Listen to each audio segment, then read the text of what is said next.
اگر نام کی عادات پتہ نہیں تو پھر 125 مرتبہ پڑھیں، 125 مرتبہ پڑھ کے، اور یہ فجر کے بعد پڑھنا ہے، 125 پڑھ کے اس بندے پہ دم کر دیں، اگر دم کرنا ممکن ہے، نہیں ممکن تو تصور میں پھونک دیں، پانی پہ دم کریں اور وہ پانی کسی طرح اس کو پلا دیں یا اس کے کھانے وانے میں شامل کریں، اور یہ 71 ڈیز پابندی سے کر لیں، اللہ اس کے دل کو نرم اور مہربان کر دیں گے۔ یہ بہت بڑی خوبی ہے کہ دل کے نرمی جس کو مل گئی تو وہیں ایمان اور اخلاص کا بیج جو ہے وہ اپنا پنپنے لگتا ہے۔ اور ایک اس میں خوبی ہے کہ اگر کسی کو حاجت ہے، کوئی ضرورت ہے، اور وہ چاہتا ہے میری حاجتیں رکا نہ کریں، میرے کام رکا نہ کریں، اور ہوتا ہے بعض دفعہ ایک حاجت پوری ہوگی دوسری اٹک گئی، دوسری پوری تیسری اٹک گئی، اس کے لیے اس میں بڑی تاثیر ہے کہ فجر کے بعد 555 مرتبہ پڑھنا ہے، 555 مرتبہ پڑھ کے اپنی جو حاجت سامنے اس کی نیت کر لیں، اور جو سامنے نہیں ہے کہ اللہ تیرے علم میں کیا کیا پیش آنے والی ہیں سب کی نیت کر کے میں دعا کرتا ہوں، تو اللہ تبارک و تعالیٰ آپ کو ہر حاجت سے غنی کر دیں گے، مطلب کوئی حاجت آپ کی رکے گی نہیں، اپنے وقت پہ پوری ہو جائے کرے گی۔ سبحان اللہ، سبحان اللہ، یہ زبردست میں تفصیل کیا نسخہ ہے، بہترین، کیونکہ رحیمیت کی یہ عجیب رحیمیت ہے کہ اللہ تبارک و تعالیٰ کیسے اہل اسلام پہ ظاہر کرتے ہیں۔ اور ایک اس کا فائدہ یہ کہ انسان جو ہے یہ چاہتا ہے کہ زندگی کے اندر کوئی ناگواریاں پیش نہ آئیں، نہ خاندان میں، نہ بیوی بچوں میں، نہ عام ماحول میں، دفتر میں، ادھر ادھر کوئی ناگواریاں پیش نہ آئیں، تو اس اسم کو یا تو کثرت سے پڑھے، یا رحیمو یا رحیمو، ہر وقت اس کا ورد رکھے، اور یا یہ کہ روزانہ 101 مرتبہ کسی ایک نماز کے بعد پڑھ کے اپنے اوپر دم کر دیا کرے، انشاءاللہ کسی قسم کی جو ہے ناگواریاں پیش نہیں آئیں گی۔ یا بس اوقات انسان دفتر سے چلتا ہے، سوچتے یار میں گھر جا رہا ہوں، گھر میں کوئی ایسے ناگوار حالات نظر نہ آئے، دل خوش ہو جائے گھر میں انٹر ہو کر، تو وہ یا رحیمو پڑھتے ہوئے آئیں۔ یا گھر سے جا رہا ہے آفس کی طرف، دکان کی طرف، یار ایسی کوئی حالات دن میں پیش نہ آئے کہ دل یار اداس ہو جائے، تو یا رحیمو پڑھتے ہوئے جائیں، انشاءاللہ وہاں بھی خوش باش رہے گا، اور گھر میں آئے تو گھر میں بھی خوشحالی دیکھے گا۔ تو بتا یہ اس کے اندر یہ خوبی موجود ہے۔ اور ایک یہ ہے کہ الرحمن الرحیم، یہ دو نام، ان دو ناموں کا کثرت سے ورد کرتے رہے تو اللہ تبارک و تعالی اس شخص کو ہر وقت اپنی رحمت کے سائے میں رکھے گا، اور جب اللہ اپنی رحمت کے سائے میں رکھے گا تو پھر آپ سمجھ سکتے ہیں دین دنیا کے سارے کام آپ کے کس طرح ہوتے چلے جائیں گے، بس پھر تو کوئی رکاوٹ آنے کی اندیشہ ہی نہیں ہے۔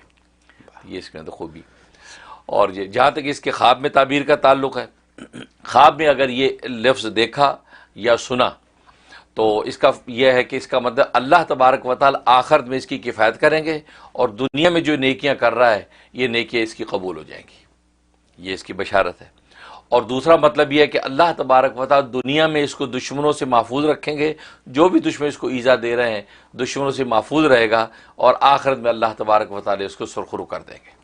اچھا ایک اور فائدہ رہ گیا، وہ فائدہ بہت زبردست، وہ یہ ہے کہ اگر پھلدار درخت پھل نہیں دے رہا، وہ یا یہ کہ عورت ہے بانج ہے، اولاد نہیں ہو رہی، اور یہ اولاد کا مسئلہ گھر گھر میں بہت ہے، اس کے لیے اس میں بڑی زبردست تاثیر ہے۔ ایک کاغذ کا ٹکڑا لیں جو 1 انچ چوڑا اور 1 انچ لمبا اور ڈبے کی شکل میں، اس کے اوپر یہ نام لکھ لیں الرحیم، لکھ کے 1 گلاس پانی کے اندر وہ کاغذ ڈال دیں، کالی روشنائی کے ساتھ لکھنا ہے، لکھ کے اس کاغذ کو اس کے اندر ڈال دیں، اور جو ہے 71 ٹائم الرحیم الرحیم الرحیم کا ورد شروع کر دیں، ورد کر کے اس کے اوپر پھونکیں، وہ پانی کا جو نام ہے وہ بھی ڈزالو اتنی دیر میں ہو جائے گا، آپ نے دم بھی کر دیا، اول آخری 11 مرتبہ درود شریف کے ساتھ، تو وہ جو بانج عورت ہے جس کے اندر پرابلم ہے تو وہ اس پانی کو پی لے، 90 ڈیز کی نیت سے یہ عمل شروع کر دے، انشاءاللہ اس کا بانج پن جو بھی اس کا نقص ختم ہو جائے گا، اور اللہ تبارک و تعالی صاحب اولاد کر دیں گے۔ سبحان اللہ۔ اور اگر درخت کا معاملہ ہے تو درخت کی جڑوں میں وہ پانی ڈال دے تو وہ پھلدار ہو جائے گا۔ اور مزے کی بات ایک اور کہ اگر مرد کے اندر نقص ہے، بعض سپرم پرابلم مرد میں کے اندر ہوتا ہے، اس کو یہ پانی دم کر کے پلائیں، اللہ تبارک و تعالی اس کا سپرم کا پرابلم بھی حل کر دیں گے، اور وہ اولاد کے قابل ہو جائے گا۔ سبحان اللہ۔ یہ زبردست حضرت میں کیا کہوں، اللہ میں صرف یہ کہہ سکتا ہوں کہ آپ نے ہمیں کامیاب ترین زندگی گزارنے کا فارمولہ بتا دیا ہے، یہی بات ہے نا؟ اور اس میں اس فارمولے میں صرف زندگی کی بات آپ نے نہیں کی، آپ نے دوسری دنیا کی بھی بات کر دی، یعنی اللہ کے قریب ہونے کی بھی بات کر دی آپ نے۔ تو اگر کوئی جیسے آپ نے بتایا کہ 125 دفعہ اگر پڑھیں، زیادہ سے زیادہ آپ نے بتایا 125 دفعہ، یا پھر آپ نے بتایا کہ نام کے حساب سے، ٹھیک ہے، تو اگر کوئی 125 دفعہ فجر کے وقت پڑھ کے اپنی یا لیٹس سے کہ 1000 دفعہ فجر کے وقت پڑھ کے روزانہ اپنی یہ ساری دعائیں کر لے تو کیا کافی نہیں ہے یہ؟ اصل میں آپ لوگ جو ہے نا ملٹی وٹامنس کے عادی ہیں جی، اس لیے آپ سوچتے اکٹھا پڑھ لے سب کچھ ہو جائے. بالکل ہو جائے گا. مانگ سکتے ہیں آپ اکٹھا 125 پڑھ کے اس میں ساری نیتیں کر لیں. جی، لیکن بات وہی ہے کہ ملٹی وائٹامنز اپنی جگہ ہے، لیکن ایک اکیلا جب وائٹامن سی انسان کھاتا تو اس کی پاور الگ ہے. ٹھیک ہے نا.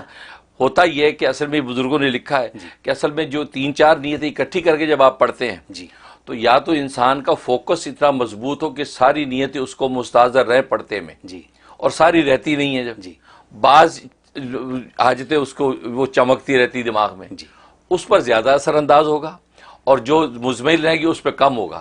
یہ ذہن میں رکھیں. میں نے امریکہ میں رہنے والی اس دنیا کے لیے آپ سے کلیریفیکیشن لے لی ہے. بالکل صحیح ٹھیک ہے، میں نے کلیریفیکیشن لے لی ہے کہ کیسے کرنا ہے، کیونکہ یہاں وقت کی کمی ہے لوگوں کے پاس، اور لوگ یہی چاہیں گے کہ اگر ہم ایک ہی دفعہ میں سب کچھ کر لیں. آپ نے کلیریفائی کر دیا. اب سب ان کے اپنے اوپر ہے کہ وہ کیا کریں. میں صرف اتنا ایک چیز اور پوچھوں گا اس سلسلے میں. یا اللہ الرحمن الرحیم، ہمارے تینوں جو سیگمنٹ ہیں پروگرام کے ان کو ساتھ میں لا دیا میں نے. ایسے ہی ہے نا؟ اگر ملا دیں تو کیا حرج ہے؟ کوئی حرج نہیں. فائدہ ہے زیادہ. ہاں، کوئی حرج نہیں. لیکن یہ ہے کہ بہرحال اپنے کیونکہ اصل میں ہوتا یہ ہے کہ جب ورد کرتے، یہ بڑی نقطے کی بات ہے، جب ایک اللہ کے نام کا بندہ ورد کرتا نا، جی، وہ نام ایک وقت کے بعد اس جو اللہ کی صفت رحیمیت ہے وہ بندے کے اوپر اجلال فرماتی ہے. اچھا، بندے کے اوپر گویا کہ طاری ہو جاتی ہے کیفیت. جب وہ طاری ہو جاتی ہے تو سمجھو کہ اب معاملات بننے لگتے ہیں. تو اس لیے جو ایک نام کو جب آپ لے کے چلیں گے تو وہ جب اس کا اجلال ہوگا نا، تو ایک نام واحد کا اجلال ہوگا تو اس کا ضبط کرنا بھی آسان اور اس کا نزول بھی آسان. لیکن 3-4 اکٹھے نام جب آپ کر رہے ہیں، اب وہ اجلال کی جو کیفیت ہے اس اجلال کے اندر جو ہے وہ، کیونکہ اللہ کے بعض نام جلالی ہیں بعض جمالی ہیں، تو جلالی اور جمالی صفات آپس میں ٹکرائیں تو اب اس کو آگے بندے کی کیفیت پہ سنبھالنا وہ آسان نہیں ہوتا.